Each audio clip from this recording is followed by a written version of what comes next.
everybody, welcome back to the PetaPixel podcast. It's me, Jordan Drake, and I'm joined by my editor-in-chief, or my eek, as I like to call him, Jaron Schneider, as well as my host, Chris Nichols. Oh my gosh. How's it going, guys? What? It's going confused, EIC. Jordan. How are you? Eek!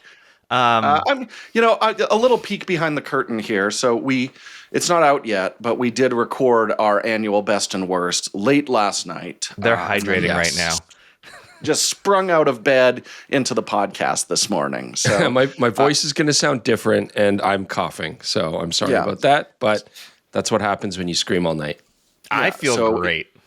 So Jaron might have to be in the driver's seat for chunks of this. We're just going to see how it all plays out.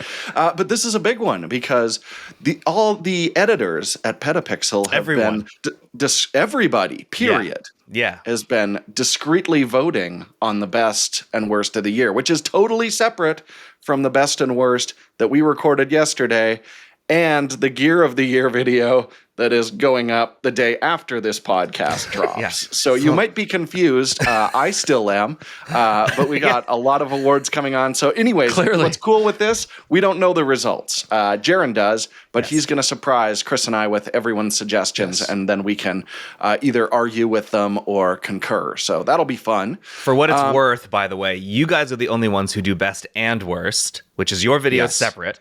Yes. Then the PetaPixel just Awards our opinions. Is simply the best. We don't tell people they suck in the awards. It's just you win or you don't. And then the more diplomatic favorite gear is stuff that wouldn't necessarily win any awards. It's just stuff we like that needed to be called out. There is a reason we did three things. They're distinctly separate stuff. In my opinion. And that is what an editor-in-chief does, folks. That is the role of an editor-in-chief. He has just edited whatever that was into something coherent. What's really exciting about the stuff we're talking about today, I think, not only, of course, did the staff get to pick, but also there is a People's Choice Award for their favorite camera of the year, and I think that'll be interesting as well. So stay tuned for that. Yep. Yeah, but while we're talking about awards, and it's worth pointing out that the Golden Globes, the most meaningless awards in Hollywood, the nominations just dropped. So I'm just going to say, guys, if you could give yourself an award for your performance this year, what would that award be for? What have you excelled at in the last 12 months? I'll go first while you guys think about that. I'm giving myself Best Kisser. I think my technique is really on point this year. Done a good job of it. Best Kisser of the year, Jordan Drake. I can't verify that. I can't verify that either. We're giving ourselves an award. They're going to have to, just take us at our word. Oh, because it is Golden Globes. You just bought that award. Yeah. I'm just saying, that's a sham award. This is my sham award. I didn't know kissing Actually, we should just get Evelyn on the podcast. Yeah. I'm going to go with best hair and makeup because the truth of the matter is I'm actually 28 years old, and I've been making myself look like an almost 50-year-old. The gray hair, this is all done. Cornstarch and a fine brush. It's better old age makeup than Amadeus. I put prosthetic bags under my eyes. The beard is really tough. This is very tough. To get the red to black to gray transition. Yeah, so this looks like gray hair, but it's actually just toothpaste that I let dribble down my mouth. So yeah, it's I'm giving myself best hair and makeup. An actual legitimate category that can be, it can actually be sort of verified, graded because you can still a little see subjective, in my humble opinion. What do you got, Jaron? Best Kisser is incredibly subjective. And also unverifiable by your peers. Yeah. I'm going to go with... Stop it. I'm going to go with best screenplay. And by that, I mean just being able to plan out a whole, get it all written down so everyone knows what they're doing. I feel like that's what I do on a daily basis. Yeah. And it is a constant struggle. So you're like a producer, kind of. Yeah. And they're the ones who get the award for best picture. So well, the thing is about producers, a lot of them aren't actually doing anything. That's more EPs. Yeah. Executive producer. Classic producer, you're getting your hands dirty. Right. All right. That's fair. Okay. Yeah. And you definitely get your hands dirty. Oh, yeah. I appreciate that. With the award I would give you dirtiest hands. Well, with that, we're going to hit some quick news, and then we'll get on to the PetaPixel Award, but let's get started. Oh, man. Next year's going to be Best Apology of 2025. Oh, man.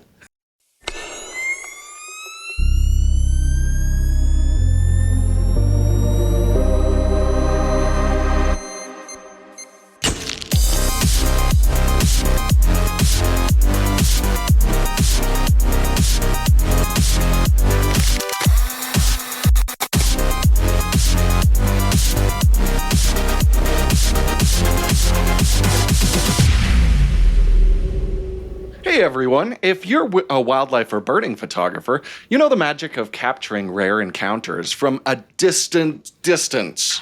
Distance. Distant Far away. Please critique my ad read as we go. I'm really struggling today, guys. To bring your vision to life, OM System has curated the ultimate telephoto kit, designed for those who demand precision, durability, and exceptional image quality. It's a whole pack that includes an OM1 camera body, which is $500 off right now. It's a high-performance camera built for challenging environments with lightning-fast autofocus. It's weather-sealed like the Dickens, and it's super stable.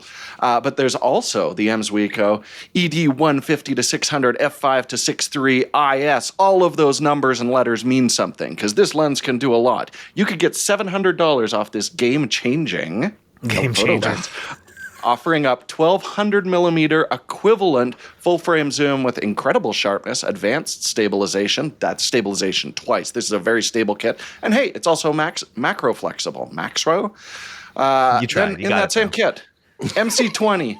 2 times teleconverter. What does that 2 times mean? It means 2 times the zoom, baby, and it's $130 off in this kit. It'll extend your reach to an incredible 2400 millimeter equivalent, bring even the most distant subjects into stunning detail. It's really the only type of camera kit you can get where you can comfortably get that kind of range. A Micro Four Thirds is the only way. Yeah. Yeah, like those Nikon power zooms where you could get similar reach but garbage image quality. This will get you similar reach but fantastic image quality. And you're also going to need a battery grip. So get $50 off the HLD-10 Battery Grip, which helps it really balance with those big lenses, especially when you're zooming them all in. It really does make a difference, and you get twice the battery life, which is great. So that's a total savings of $1,380. Bring the entire kit to just $4,500. Originally, that would be $5,879.96. Very specific.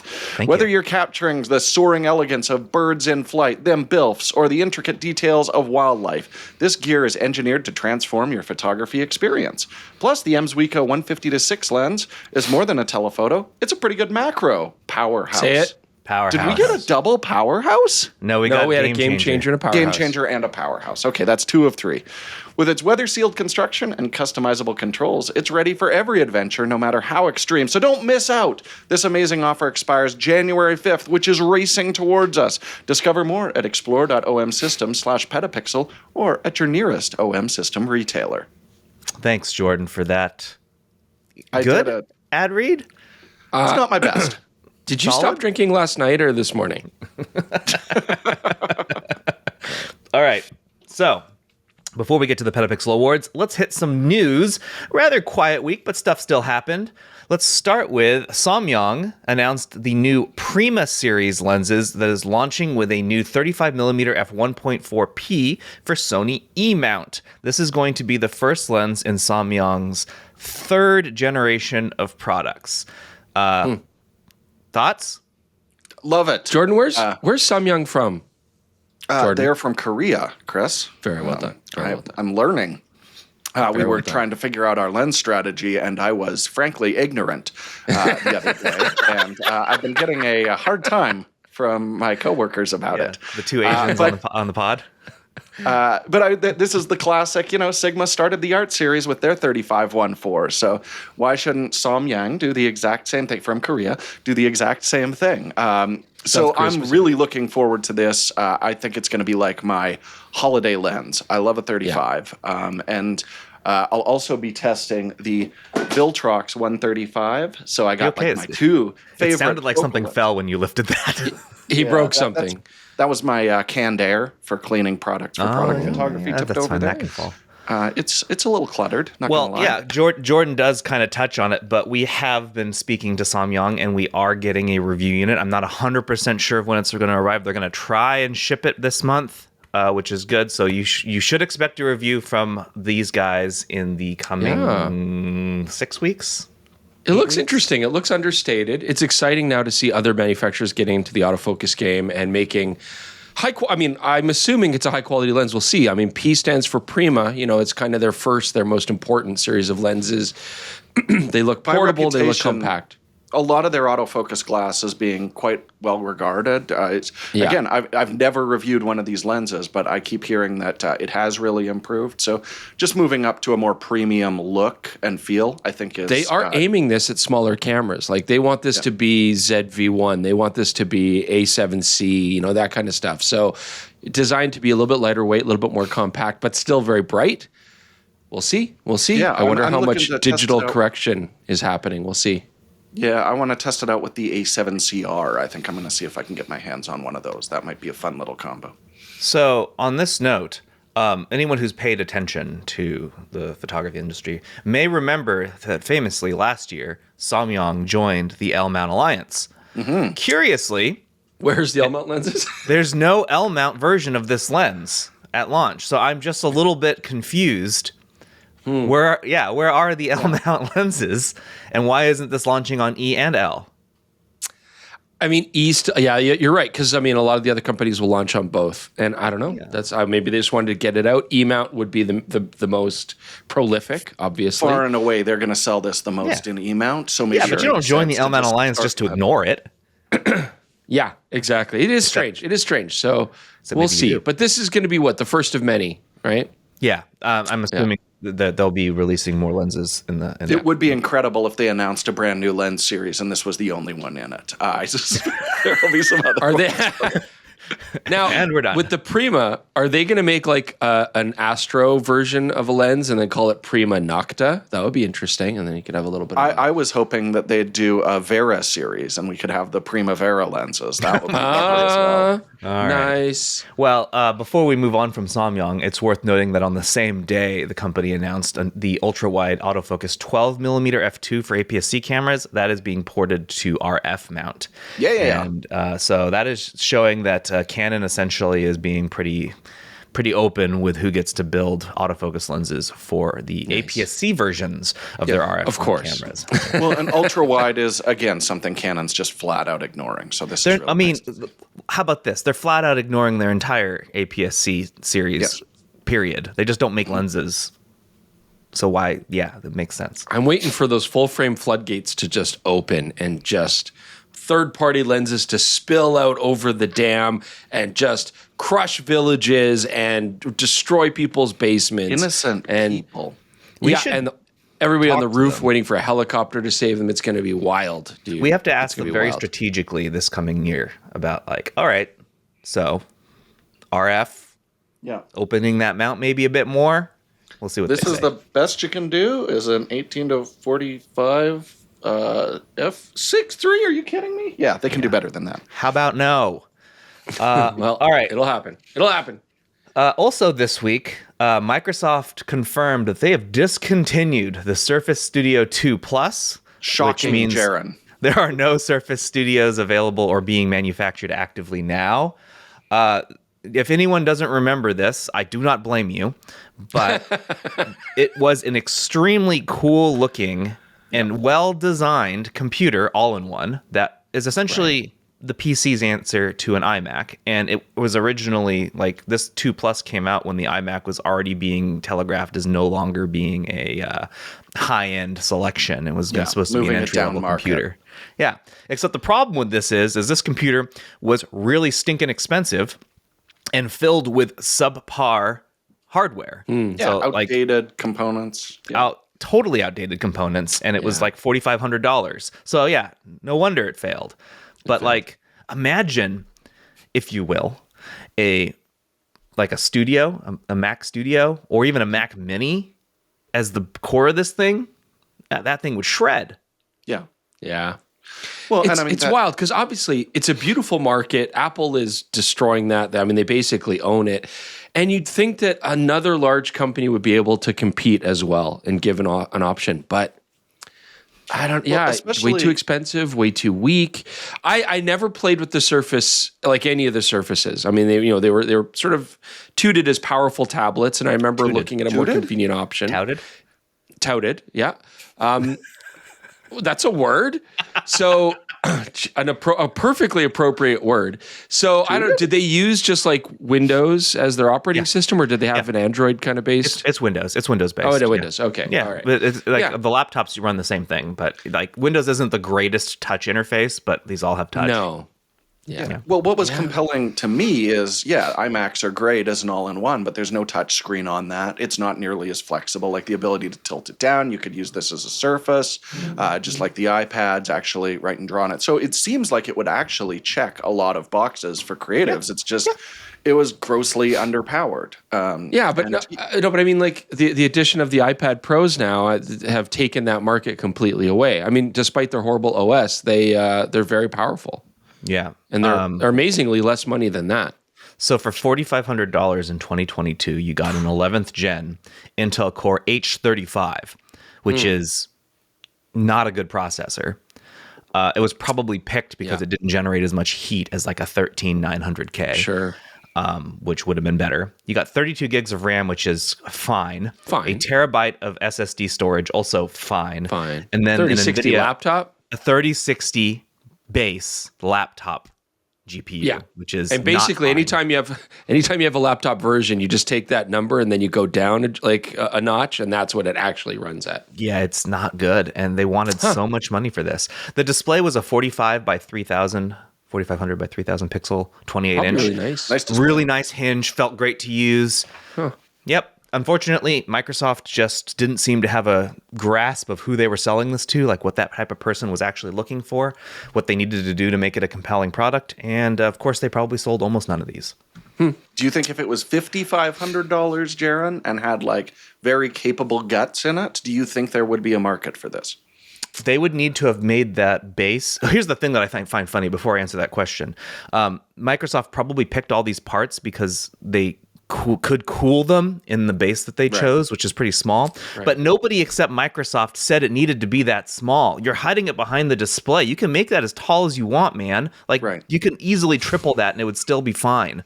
To answer your question, if they tripled the thickness and put a real cooler in there, or used a chip that didn't generate so much heat, I think that's not a crazy asking price for a top-end true desktop computer with a built-in screen and a keyboard and a pencil.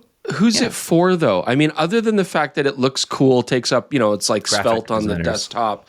Who's it for? Because the idea is you could bring it down and retouch with the pen because they have a pen display. It's not as good as a Wacom, but it's still fine. But that's what I mean. It's like PC users appreciate the fact that we can Frankenstein computers together with different parts. That's part of the fun, right? And we appreciate that we can change parts out, and that's the strength of a PC system, right? Mm-hmm. The whole point of having a compact touchscreen based creator computer where Apple already owns that. Creators don't want to mess with stuff. That's the whole point. They just want things to work quickly, efficiently, and properly. And so it's kind of a weird market. I don't know. You'd be trying to pull people way back into a PC world for a touchscreen interface. I don't know. It just doesn't make sense. And PC users can get Wacoms. They can get touchscreen tablets with their desktops if they want to have that kind of interactivity. Buy a Cintiq. Mm-hmm. Right? Yeah. Sure. So I don't get it. It just seems too bad. It's a fair point. Too bad. Yeah. All right. Last story of the week, and it's a good one. And by a good one, I mean like a feel good. This could have been the feel good of the week. Two feel good stories. I know. Got two feel good stories. So we're going to do this one here. Yeah. Rudy Winston, who was let go by Canon earlier this year during their layoffs, has been brought back in some capacity. He's as a consultant and will be hosting their YouTube channel again because he featured prominently in 3 that were published last week. So yeah, he's back. We confirmed it. The quote from Canon. Rudy Winston. You guys shamed us, and now Rudy's back, and good job. It's all because you guys. Rudy Winston is a highly respected member of the photography industry, and through this new role at Canon USA Incorporated, we will be able to provide customers with invaluable insight on our advanced technology and innovative applications. Invaluable, which is why you don't let him go in the first place. Well, look. Our customers are our most valued stakeholders, and we look forward to working with Rudy as a consultant to further enhance the way we serve them.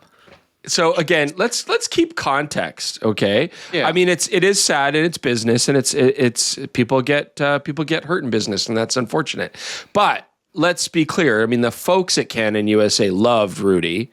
They were all sad to see him go. They don't all necessarily make these decisions, right? So yeah, it's great that at least he gets to work. He's still the face of the Canon business, and I think that's perfect and wonderful. And so yeah, at least we have him back here. Yeah, but on the same token, I mean, we all know how this works. I mean, this is not going to be a steady check. There's probably no benefits. I'm glad that he's still finding work on that, but they did effectively find a way to still get content from him for less money is strongly what I believe, which still who makes knows? this Maybe kind they're of a paying him crummy really well. situation. I mean, that's not our business. We don't know. Yeah. But they did not disclose that information. No. Of course not. But just knowing how these things tend to work, and this is definitely a consistent narrative with a lot of companies right now, and that still bums me out a little bit. But I'm happy I will hopefully still see Rudy when we go do stuff with Canon. Yeah, because the alternative, the other option or alternative could have just been to be like, okay, well, Rudy's gone, and that would have sucked. And we've seen that happen a lot in some of the other industries or some of the other companies. So absolutely, yeah. All right. That's the news. Let's get on to the PetaPixel Awards. Yes. And this segment, which is our main story segment, is sponsored by Excire Photo. Photographers, we have all struggled to keep our images carefully organized, or worse, we all know the struggle of trying to find that one specific photo that's likely hiding in some long forgotten folder. Like Jordan asked me to, like, hey, do you have these pictures? Because he's going to use them in one of our upcoming videos. And I'm like, I don't know where they are. Well, if I had Excire Photo, I could fix that. If you shoot events or weddings, you probably know the pain of culling down those images. If you're like me, you procrastinated the heck out of that well longer than you should have. That's where Excire Photo comes in. Excire's award-winning photo management software harnesses cutting-edge AI so you can get the images organized, stay on top of culling, and instantly find any photo no matter where it's located on your computer, making tedious image management tasks way faster and easier. The prompt search tool lets you search your entire photography catalog simply by typing in a description of the image that you're looking for. You can also search your image library for specific people and portraits using Excire's facial recognition search tool, similar to what you see on like smartphones, where it kind of groups them together depending on who you want to look for. And for you procrastinators like me, Jordan's raising his hand. You can use Excire's AI-powered culling module so you can sort through hundreds or even thousands of images in no time at all. This isn't all Excire does either. It just scratches the surface. Excire offers a slew of additional features, including automatic keywording, duplicate image search, and GPS search.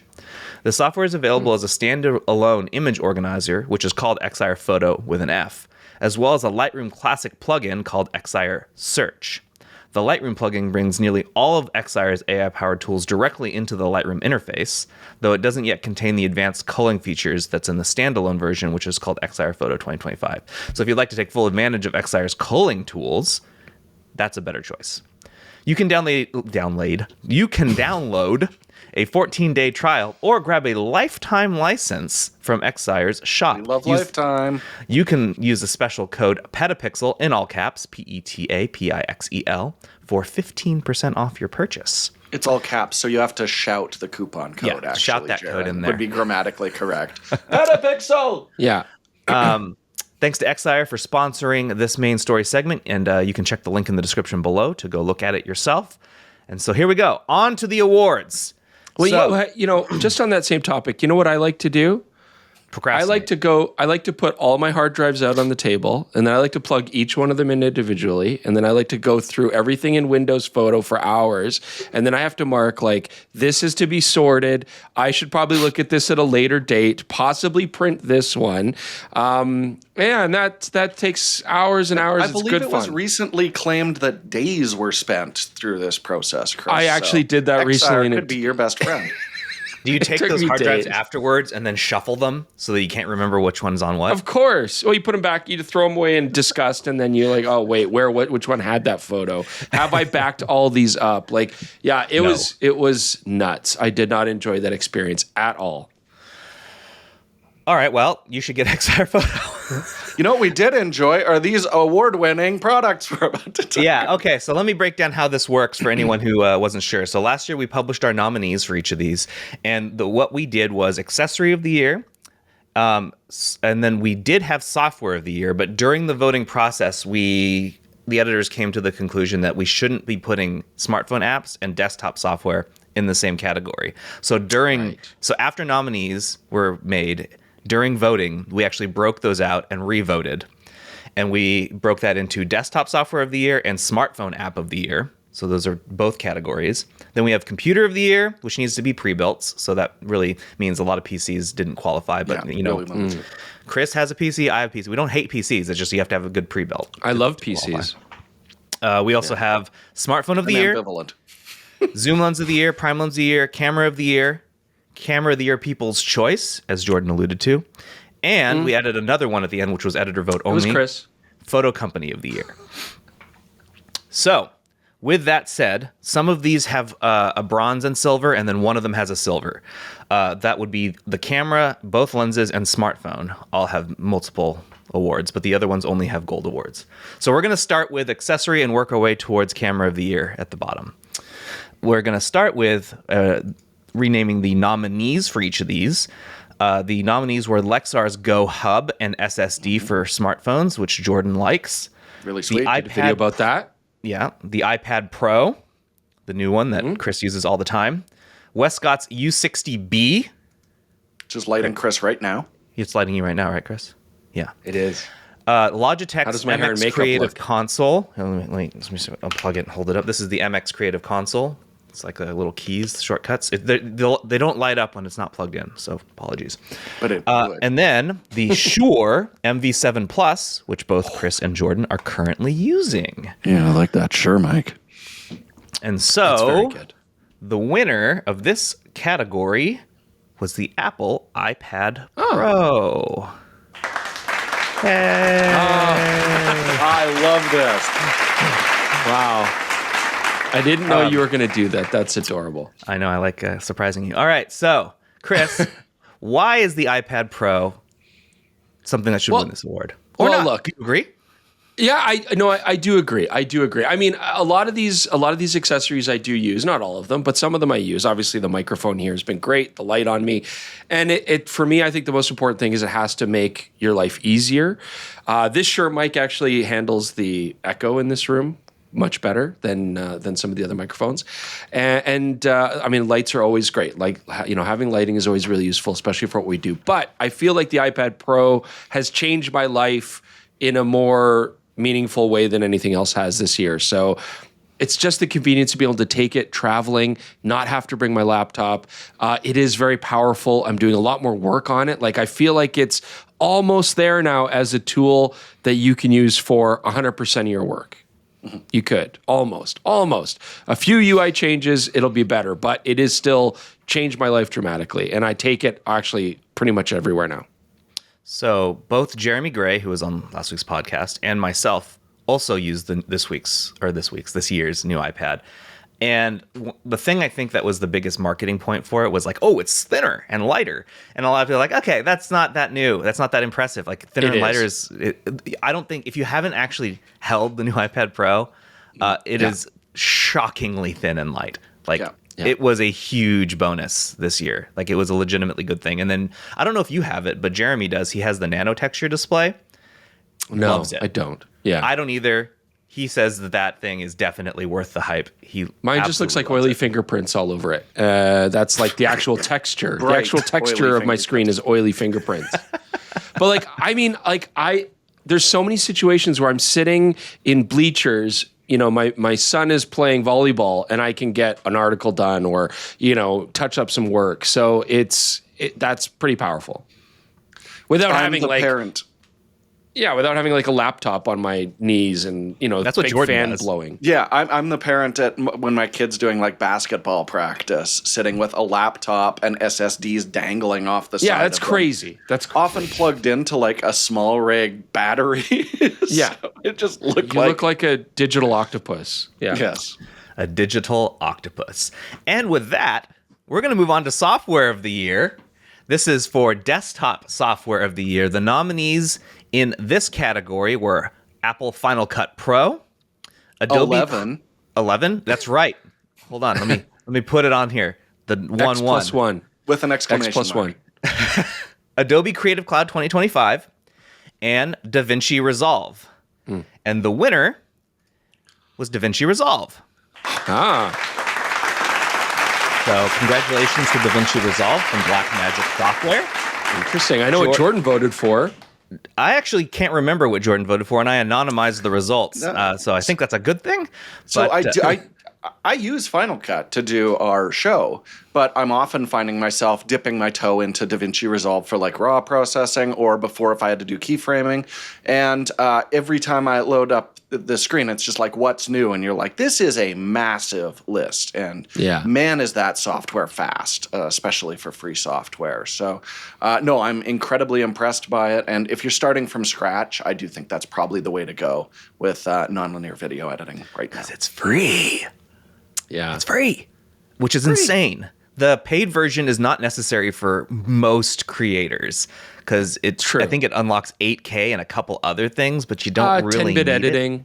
Yeah. 10-bit editing is a big deal because you are limited, and that sucks. There's workarounds. But yeah, like I actually, it's funny. Ironically, I use DaVinci Resolve a lot less this year, but I was using it almost exclusively to do all the editing that I was doing because it was free and it is very powerful and it is really nice to use. And nodes are super powerful, except I forget how to use them every time I turn on the computer. But but again, I've been migrating more to Final Cut Pro for iPad because again, I'm using the iPad. But DaVinci Resolve is great software. Yeah, it's also and Adobe. on iPad. Everybody hates Adobe, but I still find myself using it all the time under duress. One last note on DaVinci. I know that last year in 2023 was kind of like everyone's switching to DaVinci Resolve. Felt like the year of DaVinci. I think 2024 you can make the argument that it was really DaVinci's big year. We got actual Puget Bench support, so we can actually benchmark computers with DaVinci because it's become that big of a deal. And we've added that to our reviews process. And then the most recent updates to DaVinci Resolve this year were incredibly huge and very powerful. And I just think that this is a well-deserved award for DaVinci Resolve. So congratulations to Blackmagic on that one. Moving on, smartphone app of the year. The nominees in this category were Final Cut Camera, Halide, and Kino. And Halide and Kino are made by the same company, Lux. Halide is for photography and Kino is for video. And the winner was Kino. Now, Jordan, I know you like Blackmagic Camera, the app, for just recording or whatever. I've been using Kino a bit this year because I wanted to see what it's about. And I think what makes Kino great is the wider appeal that it has over Blackmagic Camera. Yes. That you can do much more as an early adopter, someone who doesn't necessarily know a lot about grading or taking video or whatever. You have some of that power in there, for sure. But the way that it'll bake in LUTs, you can shoot in the log and do stuff directly in the app, it's more widespread appeal, right? Yeah, I mean, clearly Blackmagic, it's the same interface, basically, as a Blackmagic cinema camera. That's the appeal of it. But it's certainly intimidating. That is the big strike against it. And certainly Final Cut Camera makes an effort to resolve this, but it still feels like it's lagging behind feature-wise. So if you're looking for something that's intuitive, that's also going to give you, like you said, custom LUTs and some nice metering tools, then Kino seems to be the way to go. Plus, your boy Stallman's got some looks in there. Well, you got to support the Stallman looks. They're great. I actually use his C-Log 3 LUT all the time. Great. Well, congratulations to Kino. Moving on is Computer of the Year. In this category, there were 3 nominees. The MacBook Pro from this year, the Mac Mini, the really itty-bitty one from this year, and the Razer Blade 16 laptop. And the winner, by a country mile, was the Mac Mini. Yeah. Really? Insane value. Yeah. I think I'd recommend this to any casual photographer or videographer. I mean, if you don't mind using the Mac OS, which I know Chris does not like, but if you can get past that, you will not find a better bang for your buck than the Mac Mini across the board in the PC, in the personal computing space, not the PC space. So I highly recommended. We have a review on PetaPixel. Jeremy reviewed it, and he was very impressed with it. The one downside is the button being on the bottom. Oh, God. Yeah. That's it. You can get past the button being on the bottom. I think you'll make it. Well-deserved, very powerful computer. Yeah. Yeah, and the base model's usable this year. That's what's really exciting as well. Yeah, if there's one benefit to AI being jammed into everything, it's that Apple increased the memory of their computers to accommodate the baseline requirements of AI. And if you can then therefore ignore AI and take advantage of the fact your computer comes with more power. All right. So from this point forward, there will be a gold and silver minimum, gold, silver, and bronze maximum moving forward. All right. So this starts with Smartphone of the Year. The nominees this year were the Google Pixel 9 Pro, the Samsung Galaxy S24 Ultra, the OnePlus Open, the iPhone 16 Pro, and the Xiaomi 14 Ultra. And the winner, and it was pretty close, but the winner was the Apple iPhone 16 Pro.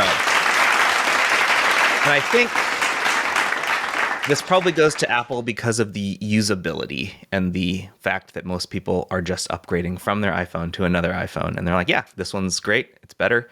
And the addition of the camera control button, while controversial, I think some people do like it. I like having a button dedicated to opening the camera so I could change the shortcut on my home screen, basically. I always push it when I put my phone into my pocket, and then I have a hot pocket, which is not the food product, very shortly thereafter. So it does have its limitations, but clearly Apple is one of the few where they're saying like the big upgrade is actually a physical thing targeting photo and video enthusiasts. So that is cool for sure. I am curious how popular that is amongst Apple users. Like as Jaron said, I use it to open the camera app. You know, it's nice to have the dedicated button. Although half the time I just still look for the icon and hit it to open the camera module. And then I don't know if I've ever used that double tap since testing it. It doesn't I don't do that register in my brain. I just feel like the touch screen is basically just as fast. So, I mean, I liked it. I was like, playing with it, testing it. I'm like, this works. It's a novel idea. It's interesting. But I wonder how many people actually use it. I actually really like having the action button, being able to dedicate that to silencing my phone, for example, or something like that. So I use that. I just appreciate having an extra button, but I don't ever use the double tap personally, which is kind of interesting. I also don't use the double tap, but I do use the scrolling feature for EV. Yeah. So I would assume, though, that most of our staff use an iPhone regularly as well as their actual. Probably. I don't ask. I don't ask what phones people use. So, but I would assume so. Yeah. What I'm excited to see what Samsung comes out with. Oh, they're coming in blue. So yeah. Okay. I'm excited to see what Samsung's coming out with. I mean, the Google Pixel 9 Pro is a nice photo taker. I enjoyed using the phone. Well, on that note, before you talk about it, the Google Pixel 9 Pro won silver. So it is the second place winner of this category. So yeah, go ahead, talk about it.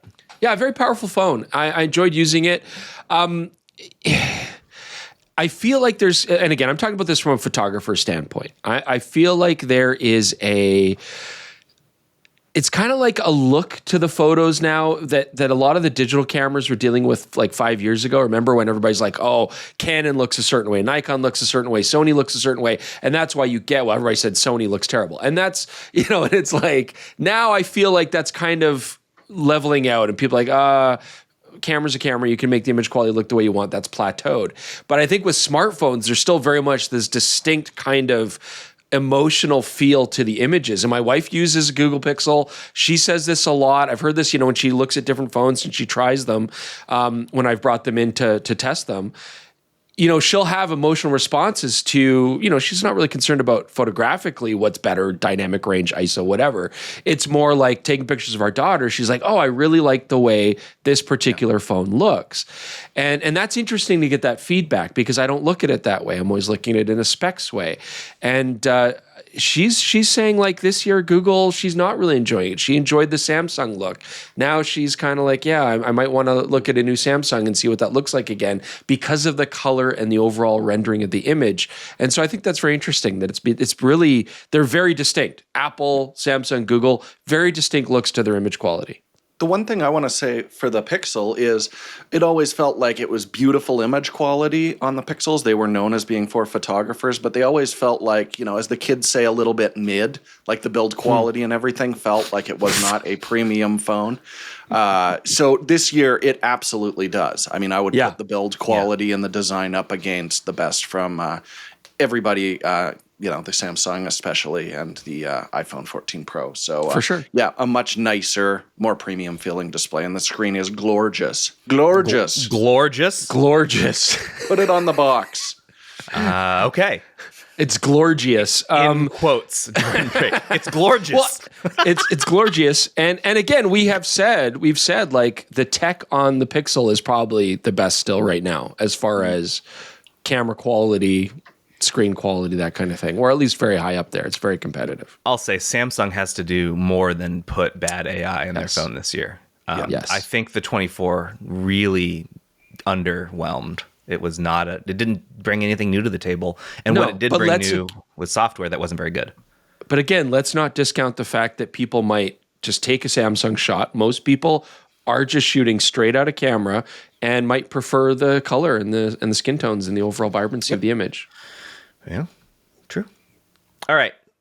I'm going to go from bronze to gold now. Okay. We're going to do zoom lens of the year.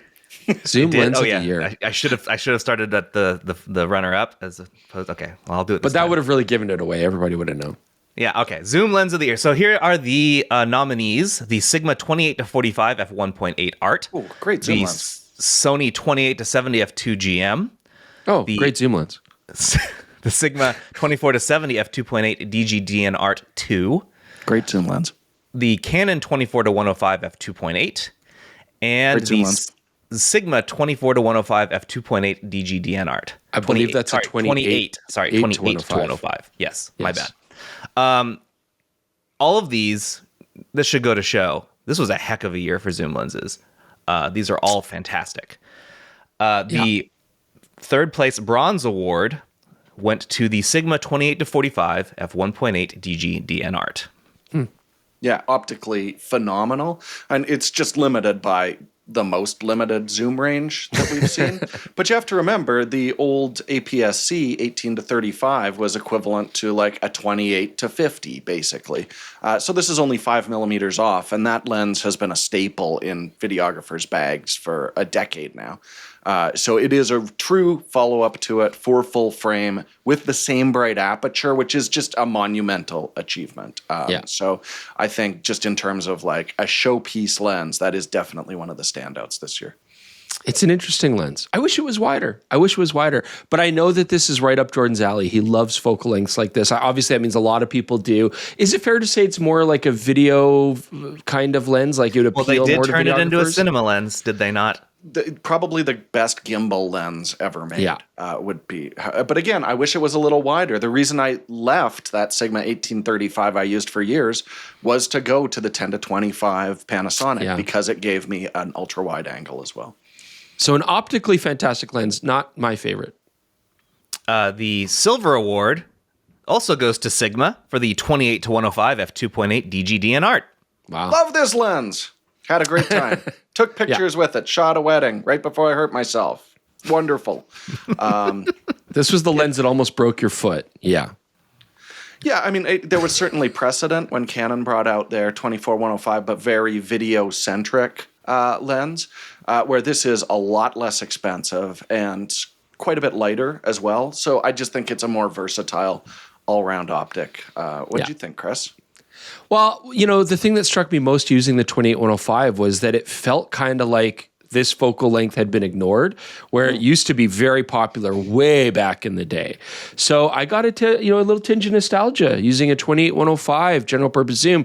And do we want wider? Sure. But in a 28-45, I'm like, come on, we can go wider. This is not a big range.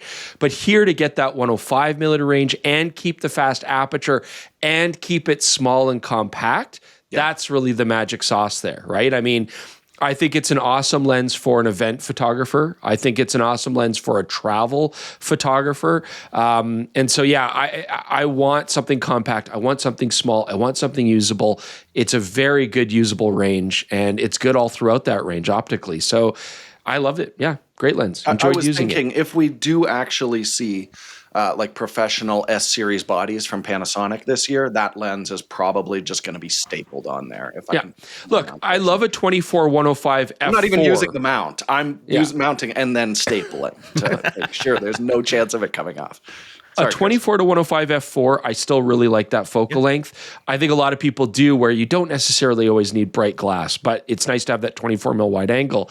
But if I was maybe more low light shooting inclined or portrait shooting inclined, and I want to make use of that 105-2.8, get that shallower depth of field, it just gives you another alternative to a 24 105 f4 that still basically serves the same role. Yeah, so I love it. Love it. So for the winner of the zoom lens of the year, I think this one with the remaining left should be obvious. It's the Sony 28-70 f2 GM. Congratulations to Sony. Hold on, this goes for 9 seconds. Oh man. Okay. That's actually, I'm surprised by that. I'm surprised because remember, it's not me voting. I only got one vote, right? Yeah. This is all the staff voting. So I'm actually quite surprised by that. You know, like it still feels like such a niche lens. I love it. I think it's fantastic. I think it replaces a bag full of primes, which is kind of its big strength. It had a healthy lead here too. It wasn't super close. Yeah. The bronze and silver were neck and neck. But this got a lot of first place votes, which is what I thought something like the Sigma 24 to 70 version 2, the 2.8 version 2 would have won because it's a very good general purpose lens for a smaller price. Such a good value. Yeah. The 2070 it's a niche lens. I love the fact that you get a very bright aperture that's nice and sharp all throughout the range.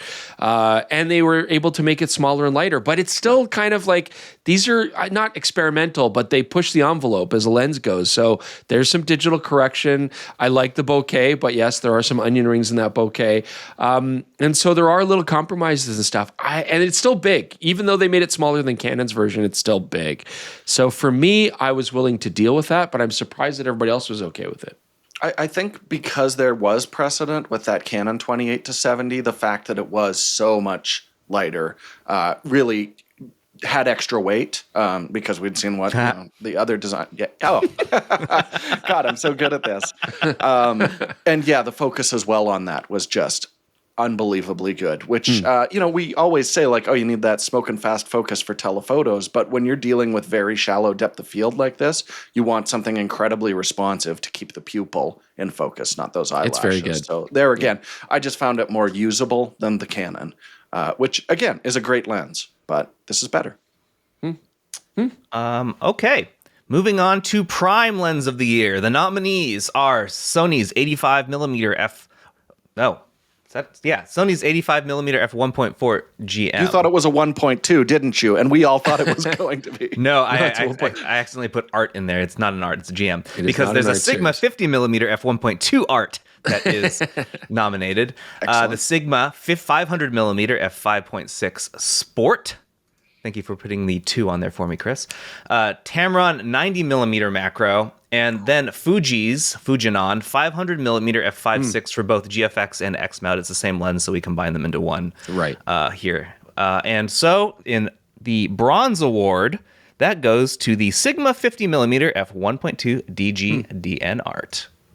Super good lens, still nice and compact. And we were all surprised with the Sony 51.2 a couple of years ago. I think that might have been our runner-up for Lens of the Year there. But this one did really surprise us with its really beautiful out-of-focus rendering. Yeah. I would say it's actually probably my favorite of the 51.2s. The Nikon's really nice as well. But the Nikon's enormous. So this is just a very well-balanced and more affordable option. If you want to dabble with extremely bright optics, this is a great way to do it.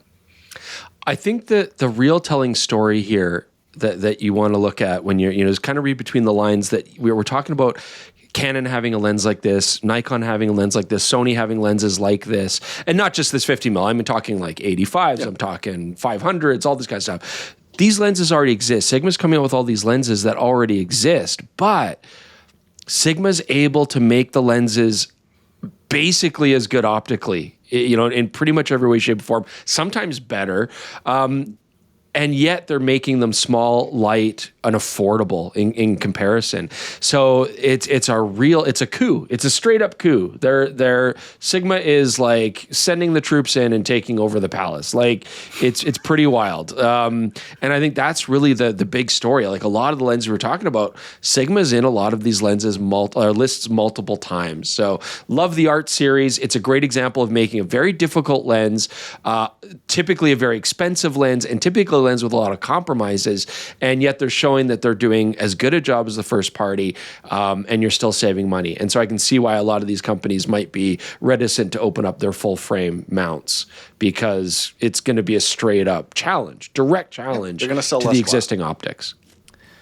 Well, it's interesting that you mentioned that Sigma's in here a lot, because the silver award in Prime Lens of the Year goes to Sigma for the 500-5.6 DG DNOS Sports. Yeah, this is a phenomenal lens. And it's really nice to start seeing some compact, maybe not as bright, but still professional lenses coming out. This has kind of been Nikon's domain the last few years. We've been giving them a lot of props for it. So it's great to see E and L mount shooters also getting an opportunity to partake in the wonders of a small, light, super telephoto. Yeah. When I first played with the 500-5.6, and this is pretty early in the year, it was very easy to carry around. I mean, the 5.6 aperture makes that possible, but it was really nice to carry around, felt very light in the hand. But then, what you really notice about this lens is it renders backgrounds beautifully. You're still getting tons of shallow depth of field. I find often if I'm shooting wildlife, I'm stopping down anyways because I want that little bit of leeway if my focus didn't quite get on there so the depth of field can help me out. And yet the backgrounds just look smooth and beautiful, no distractions. We were shooting at this Wolf Dog Sanctuary, which is a really cool place, but it's got fences that you're shooting through in some cases. It's got a lot of leafless trees at that time of year. It's spring, so there's no leaves. So it's all sharp twigs and sticks and just trees everywhere in the background. And this lens just killed all that. It kept it from being distracting. It kept it from being noisy and frenetic. And so it really did a nice job with backgrounds. All those the wolf dogs were just like sharp and stark and beautifully set against their surroundings.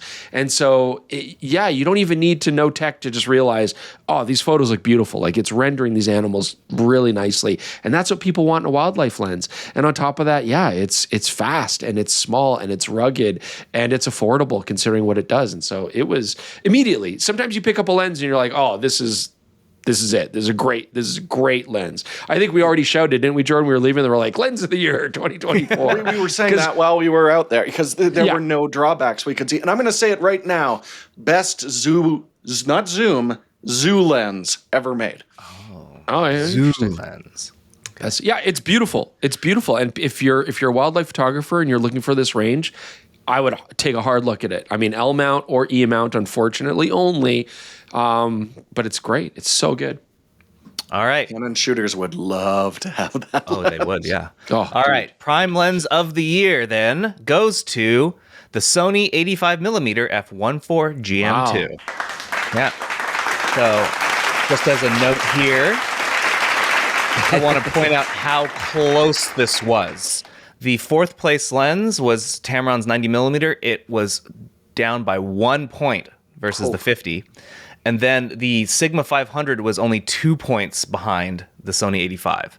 So it was tight. All of these lenses are great.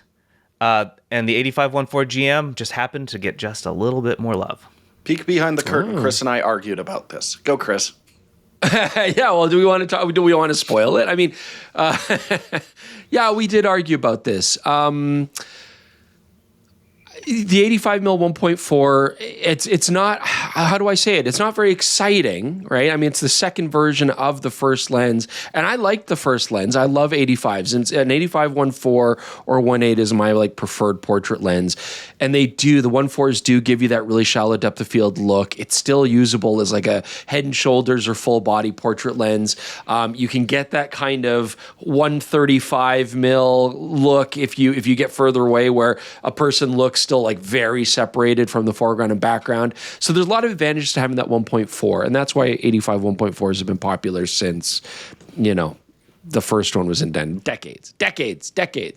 So the first Sony was a great lens. I liked the look of it. It was sharp, but it wasn't fantastic. There were some optical downsides, bad corners, bokeh was nice, but it was heavy, it was big, it was kind of slow to focus. And so this second version fixed everything. And that's, if there's anything I would say about this particular lens, and maybe Sony's G Masters in general this year, because they've done a really good job, is they're just cleaning up any mistakes. They're going through and they're saying everything you didn't like about the first one we fixed. It's lighter, it's faster focusing, it's sharper, it's better wide open, the bokeh is nicer. And so, yeah, it's optically, it's a fantastic lens. Gorgeous lens. I mean, for the last few years, I've just said when people are looking at an 85, don't get the G Master, get the Sigma. It's less money, it's optically better, it's faster to focus, and now there's definitely a reason to go first part. Yeah. Like the Sigma 85 is still an outstanding lens, but this is Sony is better. This is how companies should approach third-party manufacturers on their mount. It forces them to make a reason to do it. Yeah. People will still buy it if you give them a good reason to. Yeah, that's a good point. It's the same thing with like the G Master 24-70 version 2, right?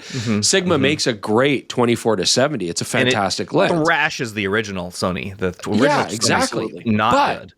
Sony still have, the G Masters still have the cachet in pretty much all their mounts, throughout their folk range, I should say, where, yeah, it's more expensive, but you are getting something for that extra cost. It is still the creme de la creme optically. And the Sigmas are very close, and they're probably better value for the dollar. But, yeah, this is a great example where the G Master is optically, like, beautiful. Like, just beautiful lens all the way through.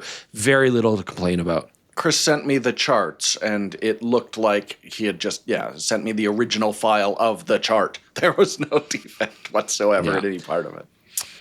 But I just want to say the Tamron 90, love that lens. That macro, the return of that macro was awesome. I mean, that's also a killer portrait lens. I'd happily shoot that for portraits. Great macro lens, fast focusing, really like that as well. So I'm glad it did very well. I'm glad it was close. It deserved to be very close. I'm going to ask you guys what you'd like to do first. Would you like to do camera of the year People's Choice or votes first? Oh, let's do People's Choice. Oh, you want to do People's Choice? I'm going to go. Jordan said it first, so we'll do People's Choice first. So here's how this one went. This was an open vote that we put out on, I linked to it on YouTube, and then it was also on the website and on all our socials. So we got several thousand votes from all of you looking over these cameras. The R1 from Canon, the R5.2 from Canon, the Z6 III from Nikon, the A9 III from Sony, the A1 II from Sony, the GFX 100S2 from Fujifilm, the Q3 43 from Leica, the X106, the XT50, and the XM5 from Fujifilm. Wow. The OM1 Mark II from OM System, and the S9 and GH7 from Panasonic. And the winner, with 21.8% of the vote. Wow, big chunk. Which is a lot for one camera given this gigantic Huge list, yeah. Was the Nikon Z6 III.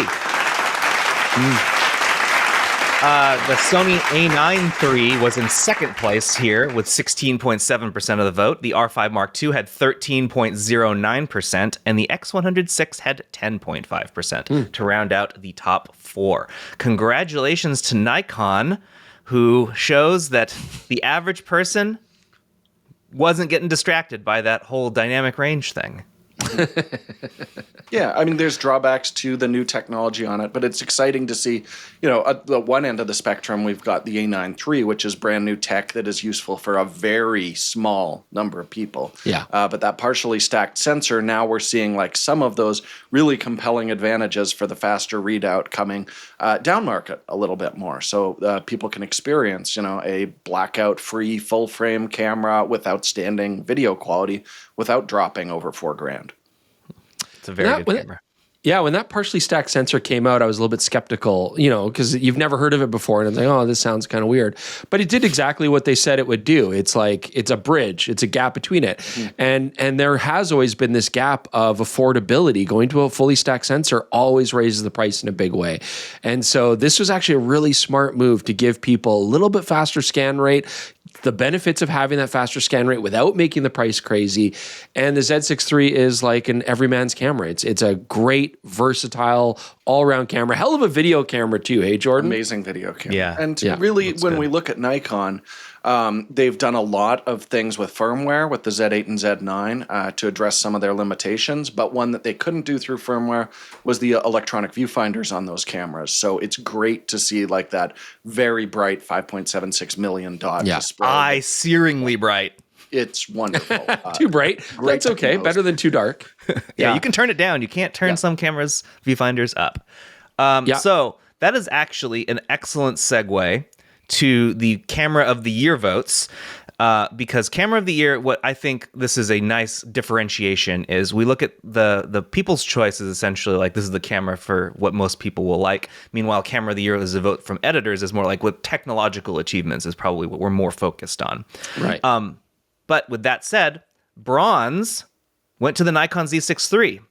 So, wow. Despite the fact that it was up against some flagship cameras this year, because the nominees were EOS R1, EOS R5 Mark II, the Z6 III, the A9 III, the A1 II, and the GFX 100S II, it managed third place, which is pretty darn good. And you guys already talked about... I'm surprised it's not higher, actually, to be honest. Really? Yeah. Yeah. Let me take a look at the numbers, and I'll reveal those once we get them. That's there. interesting. I'll give you the actual breakdown. This was exceptionally close at the top. These top three were within 3 points of each other. Okay. Wow. So very, very close. So the silver award in that case goes to the R5 Mark II, which, Chris, you like the R5 Mark II. I do. I love the R5 Mark II. I mean, the Z6 III is a great camera. I can see why it's universally popular, and a big part of that, and it's important to me too, is that it is a more affordable platform for with a lot of power. I mean, Nikon's done such a great job of having value for dollar now for a couple of years. It's great. The R5 II is more what I would want to have out of a photographic camera if money was no object. It was just like, and it's not that expensive. It's just, if I wanted a camera for me personally, I like the size of the R5 II, but I do like having more megapixels. That's for my work. That's what I prefer. 45, I think, is a great sweet spot. The R5 II is really Canon's answer to the Nikon Z8. Canon have done a great job making their autofocus and sports performance far more reliable and far quicker this year.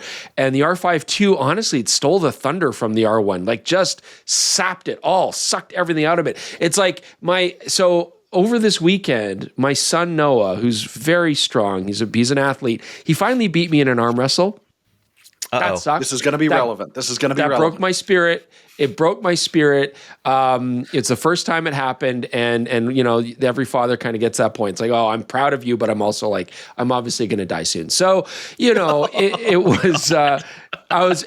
was a very interesting moment, and it's kind of that same thing where it's like this camera comes up, and it's not the top camera, it's not the daddy camera, but it takes what's important from that camera and then goes even further. And isn't that what we want for our kids? Is just to do better than we did. So, what a metaphor! Anyways, metaphor. Wow. What a metaphor. But and the R5 II, I feel, did that. The R1 is a very specialized camera, and what it does well is it focuses quickly, reliably, obviously rugged, very fast burst rates. But the R5 II focuses quickly and reliably and has decent burst rates and has the higher megapixel count, beautiful image quality, intuitive interface. I'm going to shut up now. But that, for me, was one of the most enjoyable camera experiences. And honestly, I want more time with it.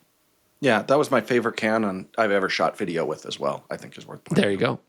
Yeah, it's because they gave you a usable C-Log. Waveform.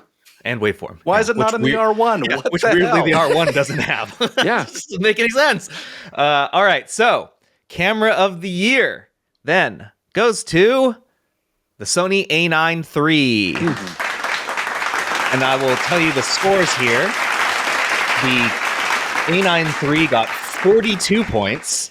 The R5 Mark II had 41 points. Oh, wow. And the Z6 III had 39 points. So as I said, really tight up at the top. And it kind of goes to show how good of a year it was for photography. But A9 III, which was announced at the end of 2023 but didn't actually hit market until 2024, is an exceptionally technologically advanced camera. And I think that it does fit. I do want to point out also that these three cameras were also the top three cameras voted on for people's choice. Yeah. But the order just got moved around a little bit. So yeah, I like think that says something. Extra points for innovation, for sure. I mean, this is something that's been talked about for a very long time. Like, when are we going to see the global shutters finally start coming, because we've had them, for cinema and industrial for a very long time. Yeah. And it does open up a lot of very interesting new creative options. I was honestly most excited about the flash sync potential on it. And it is a fantastic video camera. You're gonna hear more about that soon, but great video camera as well. The A9 III also, I think it finally puts to rest that Sony's gotten over their body issues and their menu issues. Not that everybody is going to naturally love the body design, but the A9 III body really is very compact for, a flagship body, and very intuitive to use. And it's got good menus now, and it is navigable, and it is usable. And so I think that finally puts to rest any, because these stigmas really stick to companies for many years past when they've solved it. So I think we can put that to rest. The A1 II, I would say arguably one of the best things about that platform is that it's using the A9 III body.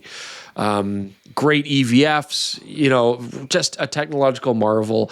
I wonder how long it'll be before somebody else comes out with a global shutter in their cameras in a mirrorless body. It's going to be a while, because the R1 was really our guess for when we would see that. So I do think it's going to be a little while. Still a specialized body. I mean, I'd personally prefer to still have an A1 II just for general photography. The A9 III is very much a specialized journalism, sports, action, or video camera, where that global shutter really shines in certain cases. Yeah, I think it's really interesting that we've given the A9 III camera of the year, but if you're looking at that price range, the vast majority of people, I'd say like 4-to-1, 5-to-1 should get an A1 II instead. Sure. This is just such a revolutionary camera that I think it makes perfect sense. And people really hate the A1 II. So I think that also goes into that. Yeah, the A1 II did not score as well. So yeah. It wasn't the worst scoring camera on this list. I'll let you guys guess. I'd be curious to know. I know this is beyond the context of our podcast, but I'd be curious to know the People's Choice Award where all the other cameras fell in that list, because you had a lot of cameras in there. I've got that data. Do you want to hear it? Yeah. So after the X106 was the Panasonic S9. Ooh, and after that was the Leica Q343, it looks like. That's almost tied with the GFX 100S2. That surprises me. The OM1 Mark II is after that. And then it looks like the A1 II is after that. The G7. What? GH7 is after that. And then the XM5 and X250. The lowest scoring camera in that was the R1. Got almost no votes. Wow. Right. It's interesting to see. Yeah, it's interesting because that's why I want that data, because it's neat to see how like the general zeitgeist, how that all sort of falls into what cameras are appealing and what cameras aren't. That chart will be available to see when we publish the PetaPixel Awards. I plan to put that in that section. So there you go. All right, the final award, which the editors also voted on after everything was done, was Photo Company of the Year. So in past years, we've done Trend of the Year, and we thought that actually what's a better use of a vote and of a category is the company that we think did the most for photography in the last year.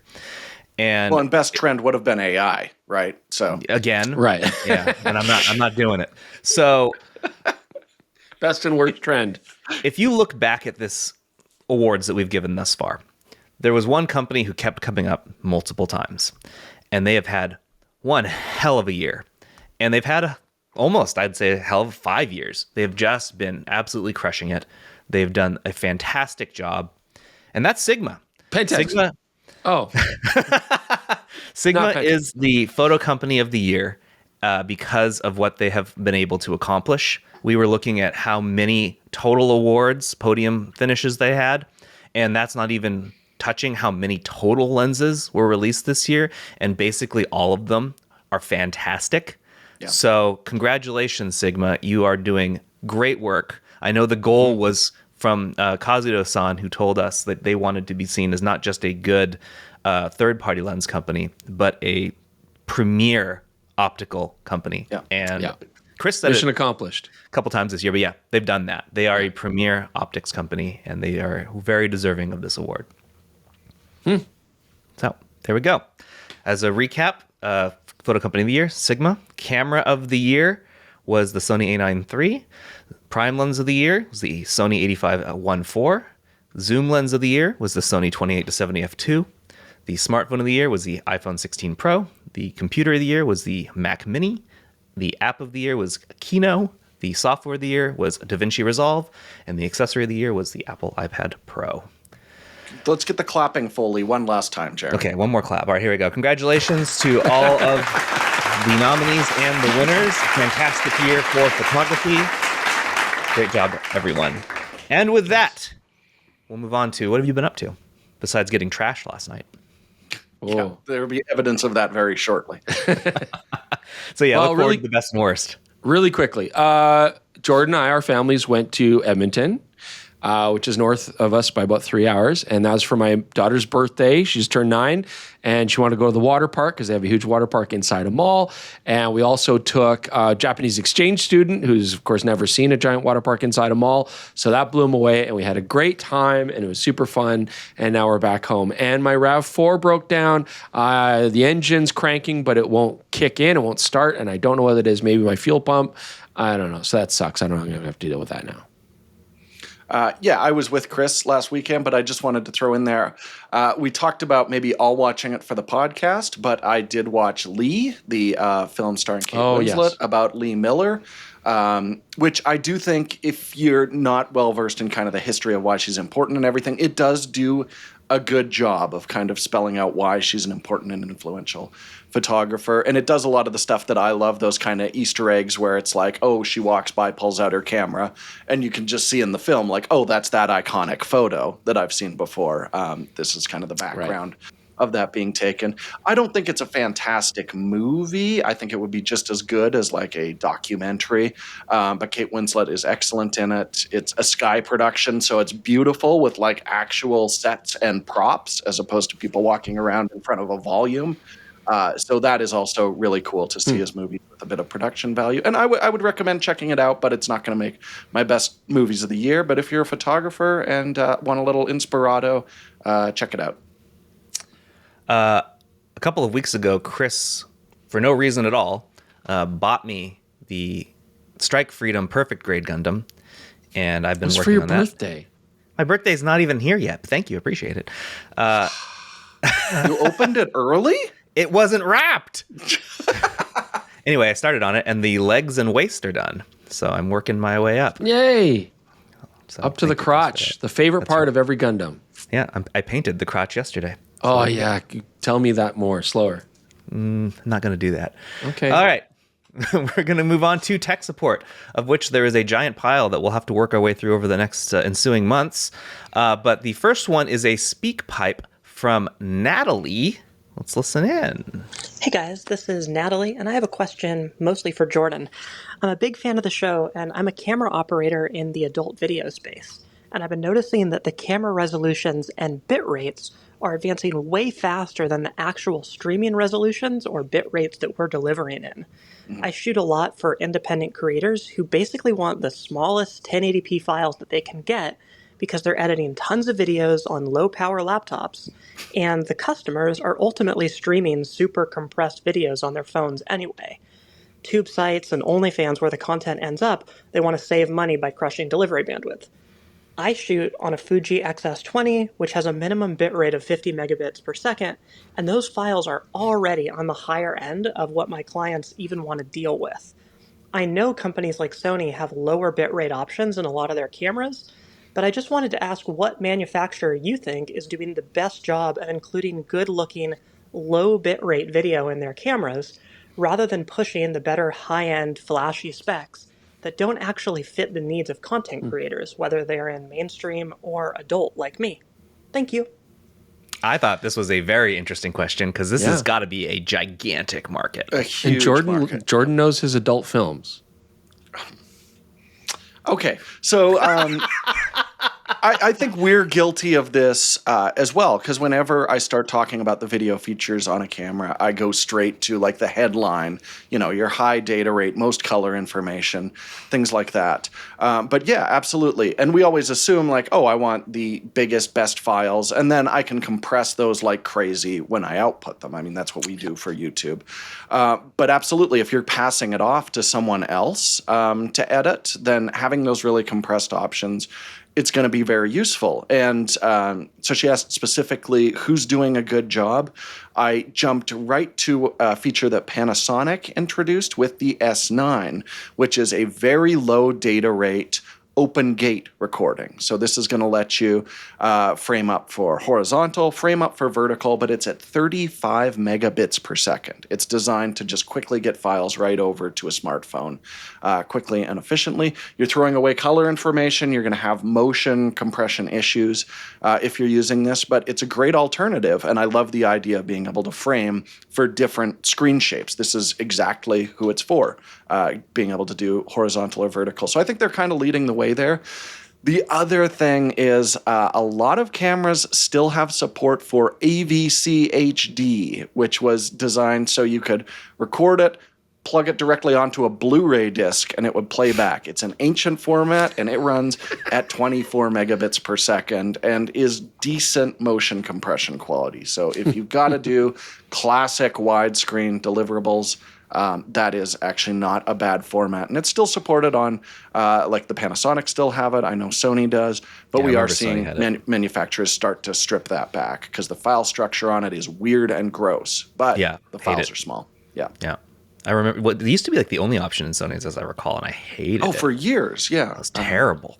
Yeah. But this will work here. My A6000 for the first year that I had it would only do AVC HD. Blech. So I actually bought a Blu-ray player with an SD card slot on it so I could just plug it in and watch family movies. And that was barbaric. All right. Thank you, Natalie. The next one is a question. It's an email. Well, it's not really a question. It's a long series of things. So we're going to go through it together. It's from Mike from Austin, who has emailed us before. And they say, this is once again Mike from Austin, Texas. First, thank you for answering my questions before. Second, having watched all of Chris's reviews of Leica cameras, his statement that I am not a Leica-phile bears a striking resemblance to Nixon's claim that I am not a crook. Yes, I know that all happened before any of you or digital cameras existed. I don't know, before me, I'm sure. But in case you have any questions, Nixon was lying. All right, I'm going to address that. Yeah, Thanks for that. Context, I have said this already in the podcast many times before. I did not enjoy Leica cameras in the past. I thought they were overpriced toys. And I admitted that I have come around on that because I now appreciate what they can do and the tools that they are. And the more I've used them, the more I've enjoyed using them. So I'm going to stand by my statement that I am not a Leica-phile, but I do have a newfound respect for them and I enjoy them. I still do not own one. I am still not a crook. And just like Nixon, I'm not going to back down, at least not yet. We'll see if a scandal surfaces and then the statement was true in the past. So if Nixon was like crooking a lot and then suddenly stopped crooking or developed into a less crooky person, that would be a better allegory for where Chris is at. Yeah. This next section should give you a date of how far behind I am. But watching your last podcast and all the pain all of you kids were suffering confirmed my lack of desire to visit Japan. I'm not as tall as Jordan, but I am considerably older with a bad back, hip, and balance. I have no doubt that in Jordan's place, I would have fallen through that paper wall. You almost did. You almost did. You're not forced to podcast in Japan. That was a silly decision we made. Yeah, but the hotel we went into after that place, my God, that made our previous establishment look so palatial. Yeah, that's true. It was tiny. I mean, you know what? In Jordan's defense, not really, though. He's clumsy in any country. Like, it doesn't really matter which country it is. He goes on to say, I am looking forward to the video of your visit to the Nikon Museum and fully expect clips of Jaron repeatedly feeding money into a gashapon machine in a vain attempt to acquire all 4 of those Nikon toy cameras. They're not available yet.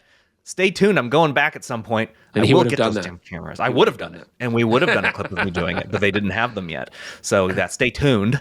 Again, next one is, I also want to say, I disagree with the opinions about slide film expressed on the podcast. I personally believe that the Velvia 50 Chris, is the best color film available today. Velvia might be the best color film that was ever made. Well, Chris, I have been shooting slide film, and somebody bought me some slide film that happens to be Velvia. Yeah, that was also me. So let's just keep that context. You know what I mean? Like, well, we don't have Jaren's response yet to the development. Oh, that's true. Velvia is gorgeous. The developed pauses. I think color film has come a long way. I think a lot of people have a love affair for slide film because back in the day, it did have a very unique look to it. It was beautiful. It was high quality. It was the pro choice. But color film negative, has come a long way since then and gives you tons of, more dynamic range, finer grain structure than it ever used to. I love modern negative film, and I just think slide film is expensive to develop, and it's kind of a pain, and you have to have good technique. But that doesn't mean, Jared actually put a photo of a slide he scanned on his Instagram of the tree at the Japanese Garden in Portland. It was gorgeous, stunningly beautiful. I said so. I said it was beautiful. You did. I will there say, was something Provia else there that you great. said, but we're not going to talk about that this week. That's for next week. Okay. Okay. I can't wait to try Velvia. I will say, though, if you want Provia look but can't get it, Ektar. It's super close and is much easier to develop, and you get more dynamic range. One more. This is a long email. As I said, it keeps going. Mike has another thing. I have another request/suggestion. I know that Chris delights in torturing Jordan by making him carry heavy loads around while he simply walks along carefree and unloaded. I want to add that I also have gotten into the bad habit of doing this. I'll just put things in Jordan's bag as we're walking. He doesn't notice because his bag's already heavy. Yeah. But I've been doing that, Jordan. He especially seems to delight in making Jordan do this with old, horrible cameras that Jordan hates.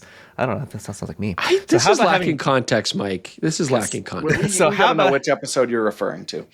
How about having Jordan film an episode of Chris reviewing an 8x10 monorail view camera, including hauling it around some fishing location while he demonstrates all the movements and effects they have. Perhaps explaining And I'll shoot it on an iPhone. Finally, I am currently calibrating film speed and development time for a number of black and white films. Jaren, I'm going to send you a bill for all my therapy sessions and drugs required to deal with my rapidly developing OCD. This is, after all, your fault. You may never hear from me again because my children may take away all my computers and cameras and commit me to a facility for the hopelessly insane. Fair enough. Chris tells me this all the time. That was a roller coaster of an email, I got to say. Wow. Okay, hopefully Mike feels better. He's vented. He vented a lot. Thank you, Mike. Appreciate it. The next one is a speak pipe from Bill. Hi, Chris, Jordan, and Jaren.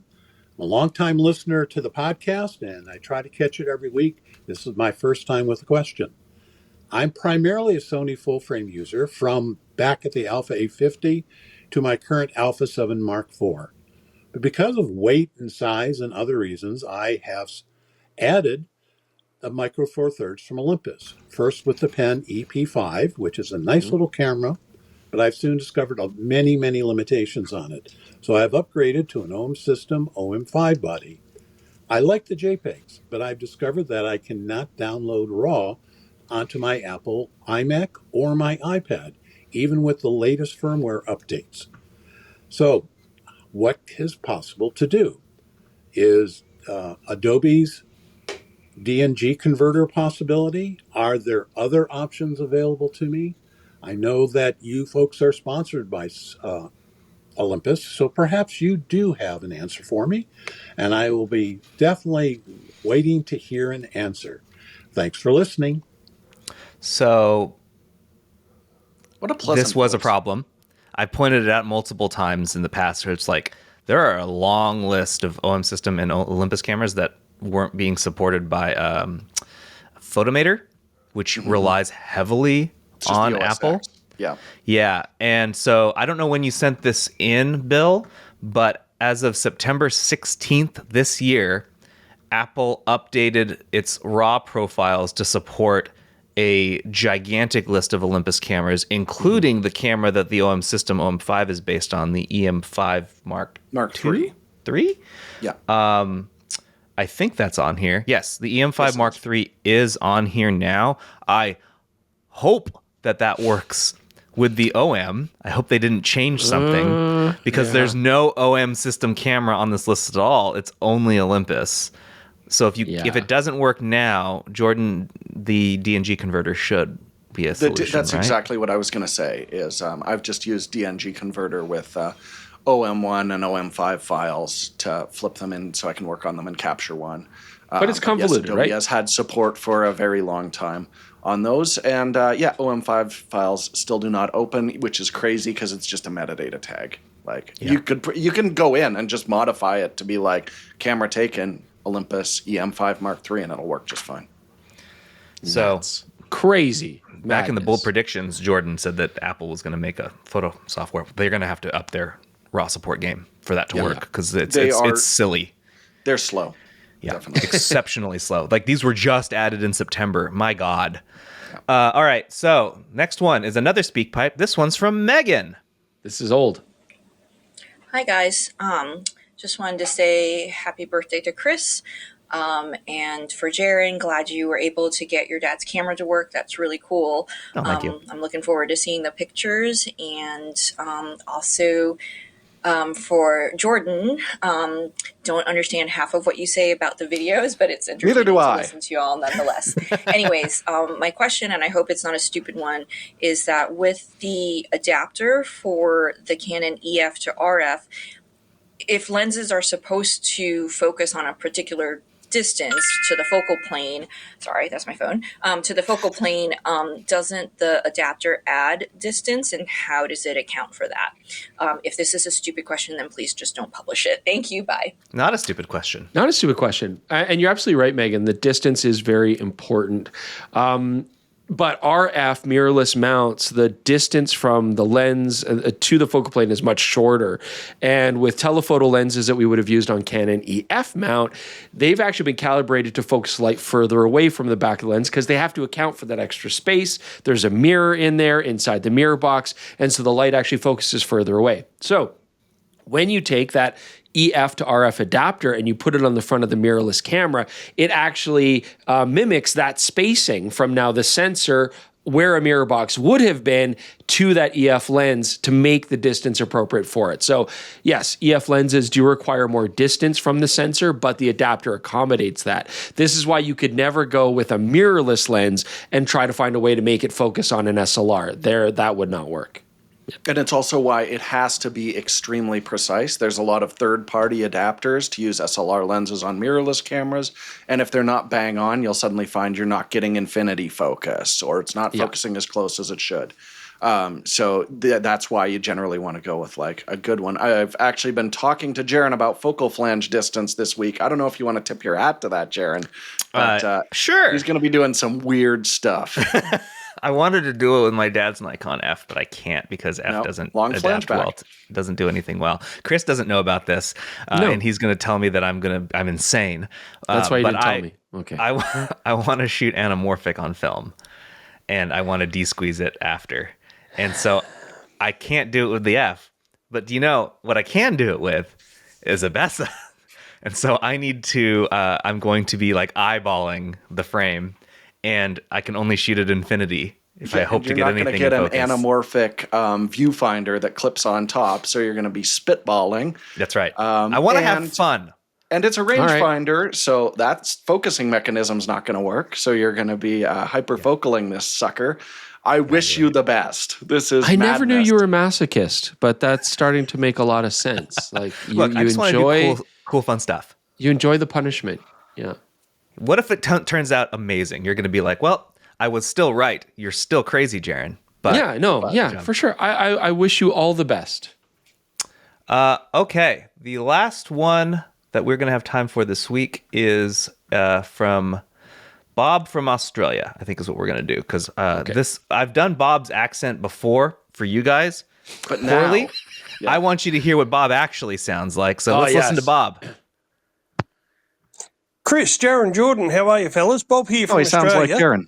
Last week on the podcast, you were talking about VR and VR movies and things. I have epilepsy, so I can't watch 3D movies. The flashing through the glasses messes with the epileptic bits. So would I have the same sort of trouble with a VR headset or not? Same functionality, different? Right, cheers, fellas. See ya. I think you're probably going to have problems. Yeah, you'll have the same problems with VR. Yeah, so absolutely. This is something that I've actually heard as a reason for moving to high frame rate projection is it is more accessible for more people. I know James Cameron made a big deal of this with Avatar. So it seems like it'll lessen the chance, but I'm not a doctor, and I'm not going to tell you like, hey, roll the dice on something that could give you an epileptic seizure. But apparently higher frame rate does definitely reduce the occurrence of that. But I can't say to what degree. And I know Apple is, with the Vision, definitely trying to hit high resolution and 60 frames per second is what they're considering the standard for that. So it should be better. But again, not a doctor. Yeah, not a doctor. And let's also I keep have in heard mind that. here for Bob, like the Apple Vision Pro is a very specific piece of kit, but I mean, he's just mentioning VR in general, and there's many different brands, many different companies, different iterations, and they're all going to have probably slightly different hertz rates. So that would be a nasty experiment to really try to find out, like, am I okay or not? So good luck with that, Bob. I would say probably don't try it. Yeah. All right, that is all we have time for today. We're going to end the show with the feel-good story of the week. We had one feel-good news story. Let's hit another one. What was it? Yeah, Rudy's back, Same one. yes. Same one. This is the Road Creator of the Year award winners were announced, and our friend Becca Farsacci won in the tech and reviews section. So congratulations to Becca, who is, only a few months on her journey of steamrolling. Yeah, she's Good doing so job. well. Yeah, so congratulations to Becca. We love her. We love having her on the podcast. I'm going to make her come on more often just because she's fun to talk to. And she has a great It'd be nice to have voice. a creator of the year on the podcast instead of, the three of us. So we want the awarded on here. Okay, and with that, that's going to end the show. Thank you all for joining us. Next week is the final episode of the year. That'll be the end of season 3. Once we're done this, we're gonna hash out what that is going to be, but I can guarantee fun. So thanks you all for joining us. Stay tuned for more gear favorite stuff this week. We got 2 more episodes scheduled that we're working on, so I hope you enjoy those. And well, we'll see you next week. Otherwise, have a good one. Bye. Bye.